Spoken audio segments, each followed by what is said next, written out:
Greetings, Susa. We are from Group 8, 22B.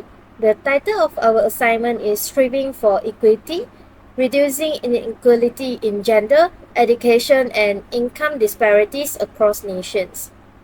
I am Yunshen, and these are my group members, Yiru, Haoyi, Kayo, Neva, and Nisha.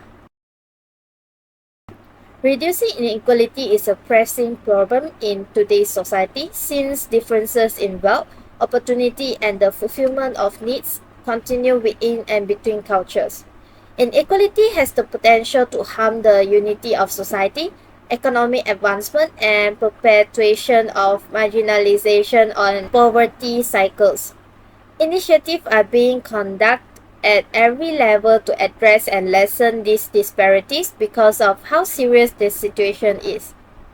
Comprehensive solutions in the economic, social, and political sectors must be taken into consideration in order to create more just and equal societies. To achieve this, it is vital to redistribute cash and resources, eliminate structural barriers that foster inequality, and ensure that everyone, regardless of background, has an equal opportunity to thrive. Corporation, non-profit engaged in civil societies, governments, and individuals must collaborate to lessen inequality. It takes commitment to social justice, innovative solutions, and transformative policies to complete this difficult project. By addressing the underlying causes of inequality and putting forth targeted solutions, societies may promote inclusive growth, give voice to marginalized people, and build a more sustainable and equitable future. Now I'm going to present gender inequality in Pakistan. According to the Global Gender Gap Index, Pakistan is now hold the second lowest rankings for gender equality across the world. Women and men in Pakistan are standing in extremely different settings in terms of political influence, financial independence, education, health, and wellness. Almost all the women lack initially skills and never attend any type of school and facilities. Affecting gender inequality. First is climate crisis. Flood in 2022 shows that an example for gender inequalities as a result of unequal abuse, forced relocations, lost income, and limited access to healthcare and education resources. Next is social-political. Women in Pakistan have few options and participants in politicals, especially in elections. Their lack of political participation is a result of not enough knowledge about politicals and weak connections to programs and activities. Next is ways to reduce gender inequality. First is providing opportunity for women to hold a position in authorities. Women filling the gaps of government operations, assisting with urgent help in the communities, that includes the opinions of individuals who most knowledgeable about their own conditions and requirements. Next is ban child marriage. Girls are particularly impacted by the child marriage, which most of caused by the gender inequality. Human rights are being breached with this practice since it prevents women from choosing options about their own life. Young girls have no choice to choose their childhood and schooling by their own. Education inequality in India. According to the Minister of Women and Child Development 2013 to 2014 rapid survey on children, up to 50% of youngsters were unable to finish their high school. Additionally, more than 20% of million Indian youngsters never ever had the opportunity to enroll in the kindergarten. According to the survey report, only 50% of adults over the age of 15 in rural regions were able to finish their school and just 5.7% people graduated from college. However, only 21.7% only are in cities. Only 16.6% of persons in the entire nation obtained a high school diploma, while 10.6% of graduated with a university degree and 26.1% of the population did not have any formal education in literacy. India's education inequality is rooted in various factors including class, linguistic exclusion, geographical disparity, and also caste system. The country's wealthy population owns 70.74% of the country's wealth, while the poor and marginalized groups face challenges in accessing education. Most Indians live in metropolitan area, but the children from rural regions and marginalized groups face limited opportunities. Language is often ignored and the caste system is a significant factor in educational disparity in India. To reduce inequality in India, government should take strategies to focus on improving facilities, employment prospects, and also infrastructure while informing Indians for importance of the good education. Next is income inequality in South Africa. Race is a significant factor in the culture where percent of the population owns more than 80% of the wealth. South Africa is the world's most inequality country, placing first among 164 countries with 41% income inequality. Income inequality occurs in South Africa is mostly due to high unemployment and large difference in race. Employer wage setting practices are responsible for more than one-third of the wage gap in South Africa. The majority of employers account for approximately half of the variation in pay. In terms of huge productivity difference among employers and big rivalry between employers for employees.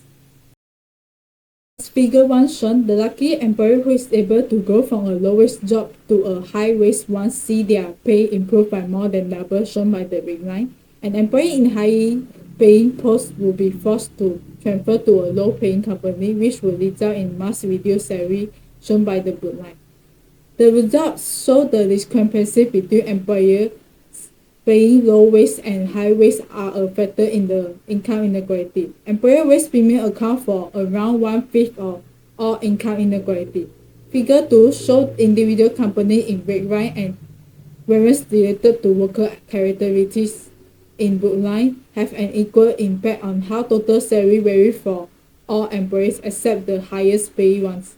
The results show a sizable fraction of employees' pay does not heavily depends on their educational background. Next, I will talking about the policy implications of the three countries. The first one, gender equality policy in Pakistan. The key international agreements in the gender equality policy in Pakistan is included the Sustainable Development Goals, the Beijing Platform for Actions, the Conventions on the Eliminations of all forms of discriminations against women, and the Universal Declarations of Human Rights. Pakistan has ratified several international agreements to advance women's rights and gender equality. Pakistan adopted the CEDAW on February 29, and despite this fear, the Pakistani government has supported gender equality through the scheme like the MDGs. Next, we look at about the education policy in India. In 2020, India creates the National Education Policy, which is the NEP, a comprehensive education reform framework.